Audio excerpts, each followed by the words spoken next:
MakingAScene.org brings you delay versus reverb, when to use each. You know that feeling, right? You're listening to a track and suddenly everything just works. A vocal feels massive, but it's right in your face, or a guitar just seems to float off into the perfect space. Well, that feeling, that sense of space, it's no accident. It's actually one of the biggest secret weapons in all of recorded music. And today, we're going to figure out how to wield it. And look, according to MakingAScene.org, for us indie artists, this is everything. In the world of streaming, a listener can be gone in, 5 seconds? If your mix is muddy, if it's confusing, they're out. So clarity isn't just a nice to have, it's absolutely critical. And learning how to create space without making a mess, well, that's the whole game. So let's start with the one we all reach for first, reverb. It's just so seductive, isn't it? You put it on something and bam, instant drama. Instant beauty, but that's exactly why it can be a trap. Here's the core of the problem. You solo up a vocal, drench it in some gorgeous hall reverb, and it sounds absolutely cinematic. It's emotional, it's huge, you're feeling like a genius. But then you unsolo it, and you drop it back into the full track, and suddenly that beautiful space becomes a blurry, crowded, muddy mess. It's actually weakening the punch of your mix and swallowing your vocal whole. All reverb is really doing is simulating a room. That's it. It's creating the sound of reflections bouncing around a space, whether it's a giant cathedral or a tiny closet. It's an amazing tool for giving your song a sense of place. The problem isn't that our reverb plugins aren't good enough. They're incredible these days. The problem, almost every single time, is that we just use way too much of it. And that brings us to the hero of our story today, delay. This is so often the professional's choice. It's how they get that huge sound, that epic sense of space, but without sacrificing 1 ounce of clarity. So here's the key difference. Reverb washes over the sound, blurring it with thousands of tiny reflections. But a delay? It creates distinct copies. The original dry sound, your vocal, your snare, stays perfectly clean and untouched. The magic, the space, happens around the sound, not on top of it. That is a game-changing distinction. Have you ever really thought about that? You hear these gigantic vocals on major label pop songs, and they feel like they're a mile wide, but you can understand every single syllable.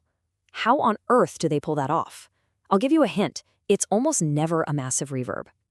Nope. It's a whole toolkit of carefully dialed-in delays, each one doing a very specific job.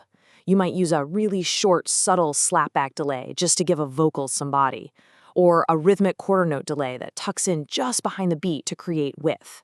You can make your guitars feel enormous with a stereo 8th note delay, or, for a little bit of drama, you can just automate an echo throw on the very last word of a line. It's surgical, it's precise, and it works. Now, of course, this isn't some dogmatic rule that delay is good and reverb is bad. Not at all. The right choice completely depends on the story you're trying to tell, which is usually defined by the genre. The approach is totally different everywhere you look.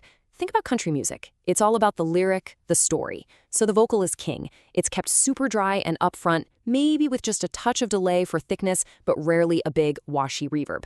Now contrast that with hip-hop. That's all about rhythm and attitude.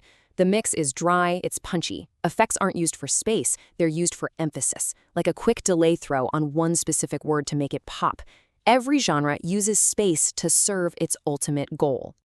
All right, so let's say your mix is feeling a little murky right now.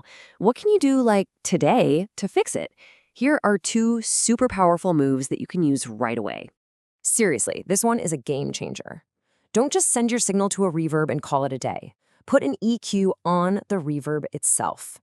Use a high-pass filter to cut out all that low-end mud, so your reverb isn't fighting with your kick drum and your bass. Then, use a low-pass filter to roll off the harsh, sizzly top end so it doesn't get in the way of your vocal's clarity. Shaping your effects like this makes them sit in the mix instead of on top of it. And if you're really lost in a sea of mud, here's the emergency rescue plan. Mute every single reverb and delay in your session. Just kill them all. Now listen. I'm willing to bet your mix suddenly has 10 times more punch and clarity. Then, be an architect. Add back 1, and only 1, main reverb to create a general sense of space. Then add back 1 key delay on your most important element, probably the vocal. And stop there. Be ruthless. Every single effect has to earn its place in the mix. Okay, all of this technical stuff is great, but it brings us to what I think is the most important idea of all. The real pro move isn't a technique. It's a complete shift in your mindset. Look, we're constantly being sold this myth that the secret to a great mix is more. Buy more plugins, find more complex presets, add more and more processing. But as makingascene.org highlights, the professional reality is the complete opposite. It's about restraint. It's about having a crystal clear purpose for every move you make. The real skill isn't knowing what to add, it's knowing when not to add something. Because at the end of the day, this is the only thing that matters. Nobody listens to a song and thinks, wow, the pre-delay on that play reverb was perfect. No. They respond because a lyric hit them in the heart, because the chorus exploded with energy, because the raw emotion of the performance came through loud and clear. Your job is to clear the path for that emotion, not to decorate it. So here's a challenge for you.